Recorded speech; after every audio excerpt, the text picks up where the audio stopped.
BSYಗೆ ಎಲ್ಲೋ ಒಂದು ಕಡೆ ಭಾರಿ ಪ್ರಮಾಣದ ಬಿಗ್ ಶಾಕ್ ಅನ್ನುವಂಥದ್ದು ಆಗಿದೆ ಅಂತ ಅನಿಸುತ್ತೆ. ಯಾಕೆಂತಂದರೆ ಕರ್ನಾಟಕ BJPಯಲ್ಲಿ ಈಗ ಹೊಸ ಅಲೆ ಎದ್ದಿದೆ. ಇದೊಂದು ದೊಡ್ಡ ಬಿಗ್ ನ್ಯೂಸ್ ಆಗಿ ಹೊರಹೊಮ್ಮತಾ ಇದೆ. ರಾಜ್ಯದ BJPಯಲ್ಲಿ ಆ ಸುದ್ದಿ ಪಕ್ಕ ಆದರೆ ವಿಜಯೇಂದ್ರ ಅವರು ಎಲ್ಲೋ ಒಂದು ಕಡೆ ವಿಲ ಅಂತ ಒದ್ದಾಡುವಂತಹ ಪರಿಸ್ಥಿತಿ ನಿರ್ಮಾಣ ಆಗುತ್ತೆ.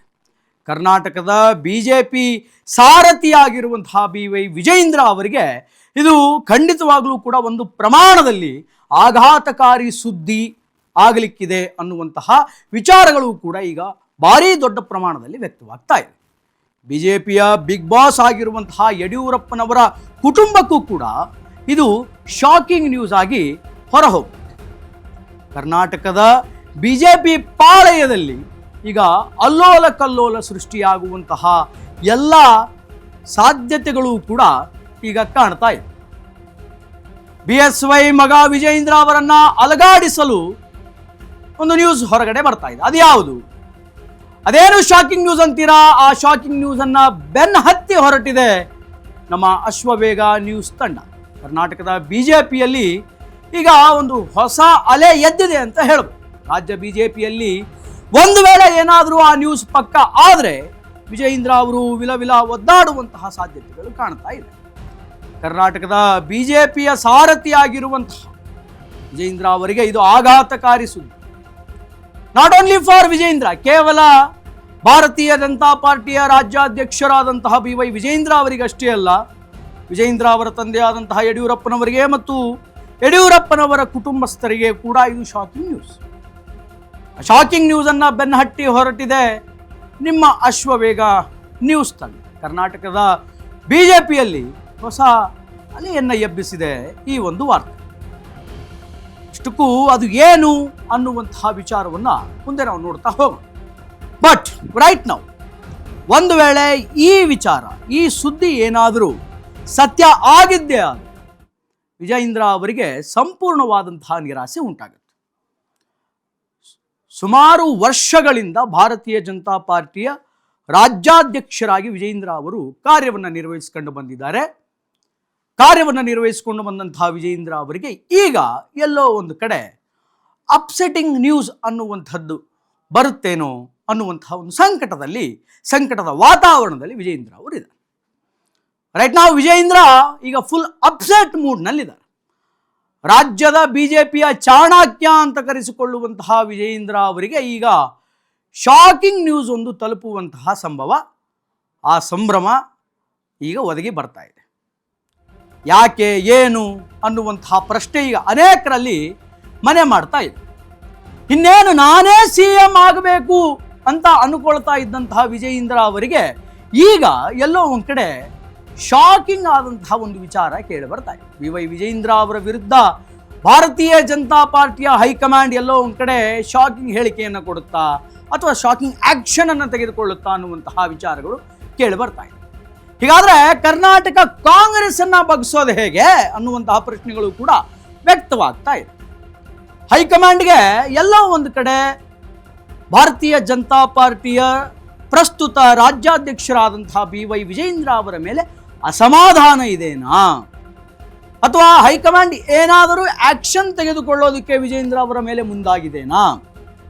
ಒಂದು ವೇಳೆ ಏನಾದರೂ ಆಕ್ಷನ್ ತೆಗೆದುಕೊಂಡರೆ DK ಶಿವಕುಮಾರ್ ನೇತೃತ್ವದ ಈಗಿನ ಪ್ರಸ್ತುತ ಕಾಂಗ್ರೆಸ್ ಸರ್ಕಾರವನ್ನು ಬಗ್ಗಬಡಿಯೋದು ಹೇಗೆ ಪೊಲಿಟಿಕಲಿ? ಮೊದಲೇ BJP ಇವತ್ತು ವಿರೋಧ ಪಕ್ಷದಲ್ಲಿ ಇದ್ದುಕೊಂಡು ಅದೆಷ್ಟು ವಿರೋಧ ಮಾಡಿದೆ ಅನ್ನುವಂಥದ್ದನ್ನು ರಾಜ್ಯದ ಜನ ನೋಡ್ತಾರೆ. ಅನೇಕ ಜನರಿಗೆ ಇವತ್ತು ಕರ್ನಾಟಕದಲ್ಲಿ ಭಾರತೀಯ ಜನತಾ ಪಾರ್ಟಿ ವಿರೋಧ ಪಕ್ಷದ ಸ್ಥಾನದಲ್ಲಿ ಇದ್ದುಕೊಂಡು ಏನು ಮಾಡ್ತಾ ಇದೆ ಅನ್ನುವಂತಹ ಪ್ರಶ್ನೆಗಳೇ ಬಹಳ ದೊಡ್ಡ ಪ್ರಮಾಣದಲ್ಲಿ ಕಾಡ್ತಾ ಇದೆ. ಅಂತಹ ಸಂದರ್ಭದಲ್ಲಿ ಈಗ ವಿಜಯೇಂದ್ರ ಅವರಿಗೆ ಏನು ಈ ಶಾಕಿಂಗ್ ನ್ಯೂಸ್ ತಲುಪುತ್ತಲ್ಲ, ಅದರಿಂದ ಕಾಂಗ್ರೆಸ್ಗೆ ಎಲ್ಲೋ ಒಂದು ಕಡೆ ಲಾಭ ಆಗುತ್ತೆ. ಅಂದರೆ ಭಾರತೀಯ ಜನತಾ ಪಾರ್ಟಿಯಲ್ಲಿ ನಡೆಯುವಂತಹ ಈ ಬೆಳವಣಿಗೆಗಳು ಕಾಂಗ್ರೆಸ್ಗೆ ಲಾಭದಾಯಕವಾಗುತ್ತೆ, ರಾಜ್ಯ ಕಾಂಗ್ರೆಸ್ಗೆ ಅನ್ನುವಂತಹ ಮಾತುಗಳು ಕೇಳಿ ಬರ್ತಾ ಇದೆ. ಒಂದು ವೇಳೆ ಏನಾದರೂ ಆಕ್ಷನ್ ಮಸ್ಟ್ ಬಿ ಟೇಕನ್ ಅಂತಂದರೆ ಹೈಕಮಾಂಡಿಂದ, ಆಗ ಕಾಂಗ್ರೆಸ್ಸನ್ನು ಹೆಂಗೆ ಹ್ಯಾಂಡಲ್ ಮಾಡ್ತಾರೆ ಭಾರತೀಯ ಜನತಾ ಪಾರ್ಟಿಯ ನಾಯಕರು, ಹೆಂಗೆ ಹ್ಯಾಂಡಲ್ ಮಾಡ್ತಾರೆ ಅನ್ನುವಂತಹ ಪ್ರಶ್ನೆಗಳೇ ಈಗ ವ್ಯಕ್ತವಾಗ್ತಾ ಇದೆ. ಈಗ ವಿಜಯೇಂದ್ರ ಅವರು ಸುಮಾರು ವರ್ಷಗಳಿಂದ ರಾಜ್ಯಾಧ್ಯಕ್ಷರಾಗಿ ಕಾರ್ಯವನ್ನು ನಿರ್ವಹಿಸಿ ಅದರಲ್ಲಿ ಸುಮಾರು 7 ಬೀಳುಗಳನ್ನು ಕೂಡ ವಿಜಯೇಂದ್ರ ಅವರು ಕಂಡಿದ್ದಾರೆ. 2023 ನಂತರ ಬಿಜೆಪಿಗೆ ಅನಿವಾರ್ಯವಾಗಿ ವಿಜಯೇಂದ್ರ ಅವರು ರಾಜ್ಯಾಧ್ಯಕ್ಷರಾದರು. ಯಡಿಯೂರಪ್ಪ ಹಾಗೂ ವಿಜಯೇಂದ್ರ ಅವರು ಭಾರತೀಯ ಜನತಾ ಪಾರ್ಟಿಗೆ ಅನೇಕ ಕೊಡುಗೆಗಳನ್ನು ಕೊಟ್ಟಿದ್ದಾರೆ. ಆದರೆ ಕಾಂಗ್ರೆಸ್ ವಿರುದ್ಧ ಸೋತಿದ್ದು ಸಮಸ್ಯೆಯಲ್ಲ, ಸೋತಂತಹ ರೀತಿಯ ಬಗ್ಗೆ ಹೈಕಮಾಂಡ್ಗೆ ಒಂದು ಸ್ವಲ್ಪ ಗರಂ ಇದೆ. BY ವಿಜಯೇಂದ್ರ ಲೀಡರ್ಶಿಪ್ ಬಗ್ಗೆಯೇ ಹೈಕಮಾಂಡ್ಗೆ ಒಂದು ದೊಡ್ಡ ಕಂಪ್ಲೇಂಟ್ ಅನ್ನುವಂಥದ್ದು ಹೋಗಿದೆ. 2023 ನಂತರ ರಾಜ್ಯ ಬಿಜೆಪಿಗೆ ಅನಿವಾರ್ಯವಾಗಿದ್ದಂತಹ ಯಡಿಯೂರಪ್ಪನವರ ಫ್ಯಾಮಿಲಿ ಮಸ್ಟ್ ಆ್ಯಂಡ್ ಶುಡ್ ಆಗಿ ಬೇಕಾಗಿತ್ತು. ಯಡಿಯೂರಪ್ಪನವರು 2023ರಲ್ಲಿ ಮುಖ್ಯಮಂತ್ರಿ ಸ್ಥಾನದಿಂದ ಕೆಳಗೆ ಇಳಿದ ಮೇಲೆ ಬಿಜೆಪಿಗೆ ಒಂದು ನಾಯಕತ್ವ ಬೇಕಾಗಿತ್ತು. ಅಫಿಷಿಯಲ್ ಆಗಿ ಯಡಿಯೂರಪ್ಪನವರು ಭಾರತೀಯ ಜನತಾ ಪಾರ್ಟಿಯನ್ನು ತೊರೆದು ಹೊರಗಡೆ ಬಂದ ಮೇಲೆ ಒಂದು ವಾರಸುದಾರತನ ಅನ್ನುವಂಥದ್ದು ಬೇಕಾಗಿತ್ತು. ಯಾರಿಗೆ ಕೊಡಬೇಕು ಅಂತಂದಾಗ ಆಗ BY ವಿಜಯೇಂದ್ರ ಅವರು ಹೈಕಮಾಂಡಿನ ಕಣ್ಣಿಗೆ ಬೀಳ್ತಾರೆ. ಅನಿವಾರ್ಯ ಕಾರಣದಿಂದ BY ವಿಜಯೇಂದ್ರ ಅವರಿಗೆ ರಾಜ್ಯಾಧ್ಯಕ್ಷ ಸ್ಥಾನವನ್ನು ಕೊಡಲಾಗುತ್ತೆ. ಆದರೆ ಈಗ ರೀಸೆಂಟ್ ಆಗಿ ನಡೆದಂತಹ MLC ಎಲೆಕ್ಷನ್ಸ್ಗಳು, ಅಡ್ಡ ಮತದಾನದ ಪ್ರಕರಣ, ಇವುಗಳನ್ನೆಲ್ಲ ಗಮನದಲ್ಲಿಟ್ಕೊಂಡು ನೋಡಿದಾಗ ಎಲ್ಲೋ ಒಂದು ಕಡೆ ಹೈಕಮಾಂಡ್ಗೆ ವಿಜಯೇಂದ್ರ ಅವರ ಮೇಲೆ ಒಂದು ಕಂಪ್ಲೇಂಟ್, ಬಿಗ್ ಕಂಪ್ಲೇಂಟ್ ಅನ್ನುವಂಥದ್ದು ಪಾಸ್ ಆಗಿದೆ ಎನ್ನುವಂಥದ್ದು ಭಾಳ ಸ್ಪಷ್ಟವಾಗಿ ಗೊತ್ತಾಗ್ತಾ ಇದೆ. ಎಲೆಕ್ಷನ್ಸಲ್ಲಿ ಸೋತಿದ್ದು ದೊಡ್ಡ ಸಂಗತಿಯಲ್ಲ, ಆದರೆ ಸೋತಂತಹ ರೀತಿ ಏನಿದೆಯಲ್ಲ ಅದು ಎಲ್ಲೋ ಒಂದು ಕಡೆ ಹೈಕಮಾಂಡನ್ನು ಕೆರಳಿಸಿದೆ. ನೀವು MLC ಎಲೆಕ್ಷನಿನ ಪೂರ್ವಭಾವಿ ಸಭೆ ಅನ್ನುವಂಥದ್ದನ್ನು ನೋಡಿದಾಗ ಒಂದು ಶಾಸಕಾಂಗ ಸಭೆ ಅಂತ ಒಂದು ಮಾಡ್ಕೊಂಡಾಗ ಕಾಂಗ್ರೆಸ್ ಅವರು ಬಹಳ ಪ್ಲ್ಯಾಂಡ್ ಆಗಿ ವ್ಯವಸ್ಥಿತವಾಗಿ ಒಂದು ರೆಸಾರ್ಟಿಗೆ ಹೋಗಿ ಇಂತಿಂಥವರಿಗೆ ನೀವು ಮತದಾನವನ್ನು ಮಾಡಬೇಕು ಅಂತ ಒಂದು ಪ್ರೀ ಪ್ಲ್ಯಾಂಡ್ ಶಾಸಕಾಂಗ ಸಭೆಯನ್ನು ಮಾಡ್ಕೊಂಡ್ರು. ಆದರೆ ಭಾರತೀಯ ಜನತಾ ಪಾರ್ಟಿಯವರು ಏನು ಮಾಡ್ಕೊಂಡ್ರು, ರಾಜ್ಯಾಧ್ಯಕ್ಷರು ಏನು ಮಾಡ್ಕೊಂಡ್ರು, ಆದ್ದರಿಂದ ಅದು ಎಲ್ಲೋ ಒಂದು ಕಡೆ ಅಸಮಾಧಾನ ವ್ಯಕ್ತವಾಗ್ತಾ ಇದೆ. DK CM ಆದರೂ ಬಳಿಕ ವಿಜಯೇಂದ್ರ ಏನಾಗ್ತಾರೆ ಮುಂದೆ? DK ಶಿವಕುಮಾರ್ ಮತ್ತು ವಿಜಯೇಂದ್ರ ಬಾಯಿ ಅಂತ ದೂರನ್ನು ದೂರ್ತಾ ಇದ್ದಾರೆ. ತಮ್ಮ ಕುಟುಂಬ ಹಾಗೂ ಆಪ್ತರನ್ನು ಬಿಟ್ಟರೆ ವಿಜಯೇಂದ್ರ ಅವರಿಗೆ ಬೇರೆ ಯಾರೂ ಕೂಡ ಇಲ್ಲ. ಆದರೆ ಈಗ ಕರ್ನಾಟಕ ಬಿಜೆಪಿಗೆ ಉಳಿಗಾಲ ಇಲ್ಲ ಅಂತ ವರಿಷ್ಠರ ಹವಾಲನ್ನು ಆಗ್ತಾ ಇದೆ. ವಿಜಯೇಂದ್ರ ಪಕ್ಕ ಅಡ್ಜಸ್ಟ್ಮೆಂಟ್ ಲೀಡ್ರು ಅಂತ ಭಾರತೀಯ ಜನತಾ ಪಾರ್ಟಿಯ ಕೆಲ ನಾಯಕರು ಹೇಳ್ತಾ ಇದ್ದಾರೆ. DK CM ಆದ ಬಳಿಕ ವಿಜಯೇಂದ್ರ ವಿರುದ್ಧ ಯಾವುದೇ ತರಹದ ವಾಗ್ವಾದಗಳು ಕಾಣ್ತಾ ಇಲ್ಲ. CM DK ಹಾಗೂ ವಿಜಯೇಂದ್ರ ಇಬ್ಬರೂ ಕೂಡ ಕುಚಿಕುಗಳು, ಅವರಿಬ್ಬರು ಬಾಯ್ ಅನ್ನುವಂತಹ ಮಾತುಗಳನ್ನು ಕೆಲ ಭಾರತೀಯ ಜನತಾ ಪಾರ್ಟಿಯ ನಾಯಕರೇ ಹೇಳ್ತಾ ಇದ್ದಾರೆ. ಸ್ವಪಕ್ಷದ ನಾಯಕರ ಹೇಳಿಕೆಗಳಿವೆ. ವಿಜಯೇಂದ್ರ ಪಕ್ಕ ಅಡ್ಜಸ್ಟ್ಮೆಂಟ್ ಲೀಡರ್ ಅನ್ನುವಂತಹ ಒಂದು ಟ್ಯಾಗ್ ಅನ್ನ ಈಗ ಪ್ರಸ್ತುತ ರಾಜ್ಯಾಧ್ಯಕ್ಷರಾದಂತಹ ವಿಜಯೇಂದ್ರ ಅವರಿಗೆ ಅವರದ್ದೇ ಪಕ್ಷದ ಕೆಲ ನಾಯಕರು ಹಾಕ್ತಾ ಇದ್ದಾರೆ. ಸರಣಿ ದೂರುಗಳು ಹೋಗ್ತಾ ಇದೆ ವಿಜಯೇಂದ್ರ ಅವರ ಮೇಲೆ. ಎಸ್ಪೆಷಲಿ DK ಶಿವಕುಮಾರ್ ಅವರು ಮುಖ್ಯಮಂತ್ರಿಗಳ ಆದ ಮೇಲಿಂದ DK ಶಿವಕುಮಾರ್ ಅವರು ಯಾವಾಗ CM ಆಗ್ತಾರೆಯೋ ಅವತ್ತಿನಿಂದ ಹಿಡಿದು ಇವತ್ತಿನ ತನಕ ಹತ್ರ ಒಂದು 3 ತಿಂಗಳಾಗಿಲ್ಲ ಸ್ವಾಮಿ, ಔಟ್ ಆಫ್ ದಿಸ್ 3 months ಅದೆಷ್ಟು ಸರಣಿ ದೂರುಗಳು ವಿಜಯೇಂದ್ರ ಅವರ ವಿರುದ್ಧ ಕೇಂದ್ರಕ್ಕೆ ಹೋಗಿರ್ಬೋದು, ಹೈಕಮಾಂಡಿಗೆ ಹೋಗಿರ್ಬೋದು ಅನ್ನುವಂಥ ವಿಚಾರವನ್ನು ಒಂದು ಸ್ವಲ್ಪ ವಿ ಹ್ಯಾವ್ ಟು ಇಮ್ಯಾಜಿನ್. ಸರಣಿ ದೂರುಗಳು, ಅವರಿಬ್ಬರು ಬಿಸ್ನೆಸ್ ಪಾರ್ಟ್ನರ್ಸ್ ಅಂತೆ, ಹಾಗಂತೆ ಹೀಗಂತೆ, ಅವರಿಬ್ಬರ ಮಧ್ಯೆ ಬಹಳ ದೃಢವಾದಂತಹ ಒಂದು ಅಡ್ಜಸ್ಟ್ಮೆಂಟ್ ಇದೆ ಅನ್ನುವಂತಹ ವಿಚಾರಗಳು ಅನೇಕ ದಿನಗಳಿಂದ ಕೇಳಿ ಬರ್ತಾ ಇತ್ತು. ರೀಸೆಂಟ್ಲಿ ಇದೇ ವಿಜಯೇಂದ್ರ ಅವರು ಅಡ್ಡ ಮತದಾನದ ಪ್ರಕರಣಕ್ಕೆ ಸಂಬಂಧಪಟ್ಟಂತೆ ಧರ್ಮಸ್ಥಳಕ್ಕೆ ಹೋಗ್ತೀವಿ, ಅಲ್ಲಿ ಯಾರ್ಯಾರು ಅಡ್ಡ ಮತದಾನ ಮಾಡಿದ್ದಾರೆ ಅವರನ್ನೆಲ್ಲ ಇಟ್ಕೊಂಡು ಪ್ರಮಾಣ ಮಾಡಿಸ್ತೀವಿ ಅಂತೇನು ಹೊರಟಿದ್ರಲ್ಲ. ಆಗ ಒಂದಿಷ್ಟು ಜನ ಸೀನಿಯರ್ ಲೀಡರ್ಗಳು ಅದಕ್ಕೆ ವಿರೋಧವನ್ನು ವ್ಯಕ್ತಪಡಿಸಿದ್ರು. ಆ ಆಣೆ ಪ್ರಮಾಣ ಅದೆಲ್ಲವೂ ಕೂಡ ಮೂಲೆ ಗುಂಪಾಯಿತು. ಅದಾದ ಮೇಲೆ ವಿಜಯೇಂದ್ರ ಬಹಳ ಸ್ಪಷ್ಟವಾಗಿ ಹೇಳಿದ್ದೇನು ಅಂತಂದರೆ, ನನಗೂ ಮತ್ತು DK ಶಿವಕುಮಾರ್ ಅವರಿಗೂ ಯಾವುದೇ ರೀತಿಯ ಒಂದು ಅಡ್ಜಸ್ಟ್ಮೆಂಟ್ ಇಲ್ಲ, we are not a business partners ಅನ್ನುವಂತಹ ಒಂದು ಇದನ್ನು ಹೇಳಿ. ಇನ್ನು ವಿಜಯೇಂದ್ರಗೆ BJP ಹಾಟ್ ಸೀಟ್ ಅನ್ನುವಂಥದ್ದೇನಿದೆ ಅದು ಮಿಸ್ ಆಗುತ್ತಾ?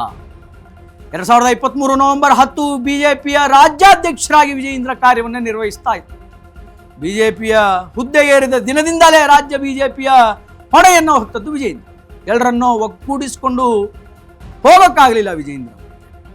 ಕ್ರಾಸ್ ವೋಟಿಂಗ್ ಕಾಂಡದ ಬಳಿಕ ವಿಜಯೇಂದ್ರ ಮೇಲೆ ಹೈಕಮಾಂಡ್ ಈಗ ಸಿಕ್ಕಾಪಟ್ಟೆ ಗರಂ ಆಗಿದೆ. ಯಾವುದೇ ಕ್ಷಣದಲ್ಲಿಯೂ ಕೂಡ ವಿಜಯೇಂದ್ರ ಅವರ ಹುದ್ದೆ ತೆರವಿಗೆ ಹೈಕಮಾಂಡ್ ಚಿಂತನೆ ಮಾಡುವಂತಹ ಸಾಧ್ಯತೆಗಳು ಕಂಡು ಬರ್ತಾ ಇದೆ.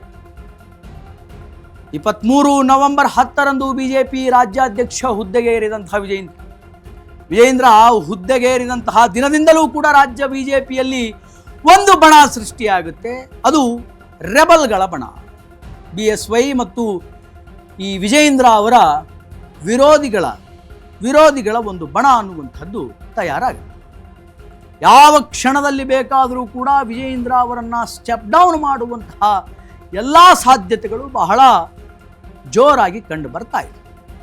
2023 ನವೆಂಬರ್ 10ನೇ ತಾರೀಕು ಭಾರತೀಯ ಜನತಾ ಪಾರ್ಟಿಯ ರಾಜ್ಯಾಧ್ಯಕ್ಷರ ಗದ್ದುಗೆಯನ್ನು ವಿಜಯೇಂದ್ರ ಏರ್ತಾರೆ. ಯಾವಾಗ ರಾಜ್ಯಾಧ್ಯಕ್ಷರಾಗ್ತಾರೋ ಆಗ ವಿಜಯೇಂದ್ರ ಅವರ ವಿರುದ್ಧವಾಗಿ ಒಂದು ಬಣ ಸೃಷ್ಟಿಯಾಗುತ್ತೆ. ಪ್ರತಾಪ್ ಸಿಂಹ ಆಗಿರಬಹುದು, ಕುಮಾರ್ ಬಂಗಾರಪ್ಪ ಆಗಿರಬಹುದು, ಹಿಂದೂ ಫೈರ್ ಬ್ರ್ಯಾಂಡ್ ಅಂತ ಕರೆಸಿಕೊಳ್ಳುವಂತಹ ಬಿಜಾಪುರದ ಶಾಸಕರು ಬಸವರಾಜ್ ಯತ್ನಾಳ್ ಆಗಿರಬಹುದು, ಬಸವನಗೌಡ ಪಾಟೀಲ್ ಯತ್ನಾಳ್ರಾಗಿರಬಹುದು. ಹೀಗೆ ಒಂದು ರೆಬಲ್ಗಳ ಬಣ ಅನ್ನುವಂಥದ್ದೇ ಪ್ರಾರಂಭ ಆಗುತ್ತೆ. ಸೊ ಆದ್ದರಿಂದ ಅವರಿಂದ ಏನಾದರೂ ದೂರ ಹೋಗಿದ್ದೇನೆ ಗೊತ್ತಿಲ್ಲ. ರಾಜ್ಯ ಬಿಜೆಪಿಗೆ ಸೋಮಣ್ಣನೇ ಬಾಸ್ ಆಗ್ತಾರಾ ಅನ್ನುವಂತಹ ವಿಚಾರಗಳು ಕೂಡ ಈಗ ಬಹಳ ಜೋರಾಗಿ ಕೇಳಿ ಬರ್ತಾ ಇದೆ. ಇನ್ಸ್ಟೆಡ್ ಆಫ್ ವಿಜಯೇಂದ್ರ ಈಗ ಸೋಮಣ್ಣ ಅವರು ಬಾಸ್ ಆಗ್ತಾರ. ಕರ್ನಾಟಕದ ಬಿಜೆಪಿಯಲ್ಲಿ ಧೂಳೆಬ್ಬಿಸ್ತಾರ ಸೋಮಣ್ಣ. ಕರ್ನಾಟಕದ ಭಾರತೀಯ ಜನತಾ ಪಾರ್ಟಿ ಅಧ್ಯಕ್ಷ ಹುದ್ದೆಗೆ ಸೋಮಣ್ಣ ಫಿಕ್ಸ್ ಆಗ್ತಾರೆ ಅನ್ನುವಂತಹ ವಿಚಾರಗಳು ಕೇಳಿ ಬರ್ತಾ ಇದೆ. ಭಾರಿ ದೊಡ್ಡ ಗುಸುಗುಸು ಇದು. ವಿಜಯೇಂದ್ರ ಮುಂದುವರೆಸಿದ್ರೆ ಕರ್ನಾಟಕದಲ್ಲಿ ಬಿಜೆಪಿ ಖತಮ್ ಆಗುತ್ತೆ ಅನ್ನುವಂತಹ ಚರ್ಚೆಗಳು ಕೂಡ ಈಗ ಬಹಳ ದೊಡ್ಡ ಪ್ರಮಾಣದಲ್ಲಿ ಕಾಡ್ತಾ ಇದೆ. ಕರ್ನಾಟಕದಲ್ಲಿ ಬಂಡೆಯಂತಹ ಸಿಎಂ ಅನ್ನ ಎದುರಿಸೋಕೆ ವಿಜಯೇಂದ್ರ ನಾಯಕತ್ವಕ್ಕೆ ಆಗಲ್ಲ ಅನ್ನುವಂತಹ ಅನುಮಾನಗಳು ಅನೇಕರಿಗಿದೆ. ಕರ್ನಾಟಕ ಬಿಜೆಪಿಯಲ್ಲಿ ಧೂಳೆಬ್ಬಿಸುವ ಬೆಳವಣಿಗೆಯತ್ತ ಈಗ ಸೋಮಣ್ಣ ಹೋಗ್ತಾ ಇದ್ದಾರ, ಅಧ್ಯಕ್ಷ ಹುದ್ದೆಗೆ ಸೋಮಣ್ಣ ಹೋಗ್ತಾರ ಅಂತ. ಕೇಂದ್ರದಲ್ಲಿ ರಾಜ್ಯ ರೈಲ್ವೆ ಸಚಿವರಾಗಿ ಕಾರ್ಯನಿರ್ವಹಿಸ್ತಾ ಇರತಕ್ಕಂತಹ ಸೋಮಣ್ಣ ಅವರು ಮೋದಿ ಕ್ಯಾಬಿನೆಟ್ನಿಂದ ಕೆಳಗಡೆ ಇಳಿದು ಕರ್ನಾಟಕದ ಭಾರತೀಯ ಜನತಾ ಪಾರ್ಟಿಯ ರಾಜ್ಯಾಧ್ಯಕ್ಷರಾಗುವಂತಹ ಕ್ವಚಿತ್ ಚಾನ್ಸಸ್ಗಳಿದೆ, ಸಂಭವಗಳಿದೆ. ಆದ್ದರಿಂದ BY ವಿಜಯೇಂದ್ರ ಅವರ ಸ್ಥಾನಕ್ಕೆ ಸೋಮಣ್ಣ ರೀಪ್ಲೇಸ್ಮೆಂಟ್ ಆಗ್ತಾರಾ? ವೈ ಸೋಮಣ್ಣ? ಪರ್ಪಸ್ಫುಲಿ ಸೋಮಣ್ಣ ಅವರ ಹೆಸರನ್ನೇ ಯಾಕೆ ಹೇಳ್ತಾ ಇದ್ದೀವಿ ಅಂತಂದರೆ, ಭಾರತೀಯ ಜನತಾ ಪಾರ್ಟಿಯಲ್ಲಿ ಯಡಿಯೂರಪ್ಪನವರ ಕುಟುಂಬದ ವಿರುದ್ಧ, ಯಡಿಯೂರಪ್ಪನವರ ವಿರುದ್ಧ ಮೊಟ್ಟ ಮೊದಲಿಗೆ ರೆಬಲ್ ಆಗಿ ನಿಂತಹ ನಾಯಕರು ಸೋಮಣ್ಣ. ಯಾವಾಗ ಯಡಿಯೂರಪ್ಪನವರು ಆಕ್ಟಿವ್ ಆಗಿದ್ದರು ಭಾರತೀಯ ಜನತಾ ಪಾರ್ಟಿ ಪಾಲಿಟಿಕ್ಸ್ನಲ್ಲಿ, ಆಗ ಮೊದಲು ಹೈಕಮಾಂಡ್ ಹತ್ರ ಹೋಗಿ ಅವರ ವಿರುದ್ಧ ದೂರನ್ನು ಹೇಳಿದಂಥದ್ದು ಇದೇ ಸೋಮಣ್ಣ, ಇದೇ ವಿ ಸೋಮಣ್ಣ. ಸೋಮಣ್ಣ ಇವತ್ತು ಕೇಂದ್ರದಲ್ಲಿ ರೈಲ್ವೆ ಸಚಿವರಾಗಿ, ರಾಜ್ಯ ರೈಲ್ವೆ ಸಚಿವರಾಗಿ ಕಾರ್ಯವನ್ನು ನಿರ್ವಹಿಸ್ತಾ ಇದ್ದಾರೆ. ಅದರಿಂದ ಒಂದು ಕಡೆ ಒಂದು ಗುಸುಗುಸು ಇದೆ, ಮೋದಿ ಸಂಪುಟದಲ್ಲಿಯೂ ಕೂಡ ಬದಲಾವಣೆ ಆಗುತ್ತೆ ಅಂತ. ಹಾಗೇನಾದರೂ ಬದಲಾವಣೆ ಆಗಿ ಸೋಮಣ್ಣ ಅವರನ್ನು ಕೈಬಿಟ್ಟರೆ ಇಲ್ಲಿ ರಾಜ್ಯದಲ್ಲಿ ಭಾರತೀಯ ಜನತಾ ಪಾರ್ಟಿಯ ಅಧ್ಯಕ್ಷಗಿರಿ ಕೊಡುವಂತಹ ಚಾನ್ಸಸ್ ಇದೆ ಅನ್ನುವಂತಹ ವಿಚಾರಗಳು. ಇನ್ನು ಕರ್ನಾಟಕ ದೋಸ್ತಿಗೆ ಹೊಸ ಜೋಡೆತ್ತು ಅನ್ನುವಂಥದ್ದು ಬಂದಿದೆ. ಕರ್ನಾಟಕದ ದೋಸ್ತಿಗೆ ಈಗ ಹೊಸ ಜೋಡೆತ್ತು. ವಿ ಸೋಮಣ್ಣ ಬಿಜೆಪಿ ರಾಜ್ಯಾಧ್ಯಕ್ಷರಾದರೆ ಇನ್ನು ಮುಂದೆ NDA ಜೋಡೆತ್ತುಗಳಾಗಿ ಕುಮಾರಸ್ವಾಮಿ ಮತ್ತು ವಿ ಸೋಮಣ್ಣ. DK ವಿರುದ್ಧ ಸೆಡ್ಡು ಹೊಡೆದು NDA ಸರ್ಕಾರವನ್ನ ಮತ್ತೆ ಅಧಿಕಾರಕ್ಕೆ ತರುವಂತಹ ಪ್ಲಾನ್ ಅನ್ನ ಉಭಯ ನಾಯಕರು ಮಾಡಿಕೊಳ್ಳುವಂತಹ ವ್ಯವಸ್ಥೆಯನ್ನು ಮಾಡಿಕೊಳ್ತಾ ಇದ್ದಾರೆ. ಈ ನ್ಯೂಸ್ ಗುಸುಗುಸು ಪಕ್ಕ ಆದರೆ ವಿಜಯೇಂದ್ರ ಔಟ್ ಆಗ್ತಾರೆ, ಸೋಮಣ್ಣ ಇನ್ ಆಗ್ತಾರೆ. ಇದು ಅಶ್ವವೇಗ ನ್ಯೂಸ್ನ super exclusive story.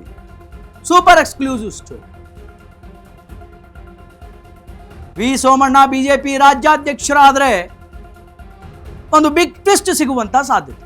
NDA ಜೋಡೆತ್ತುಗಳಾಗಿ HD Kumaraswamy ಮತ್ತು ವಿ ಸೋಮಣ್ಣ ಆಗ್ತಾರ ಅನ್ನುವಂತಹ ಅನುಮಾನಗಳು.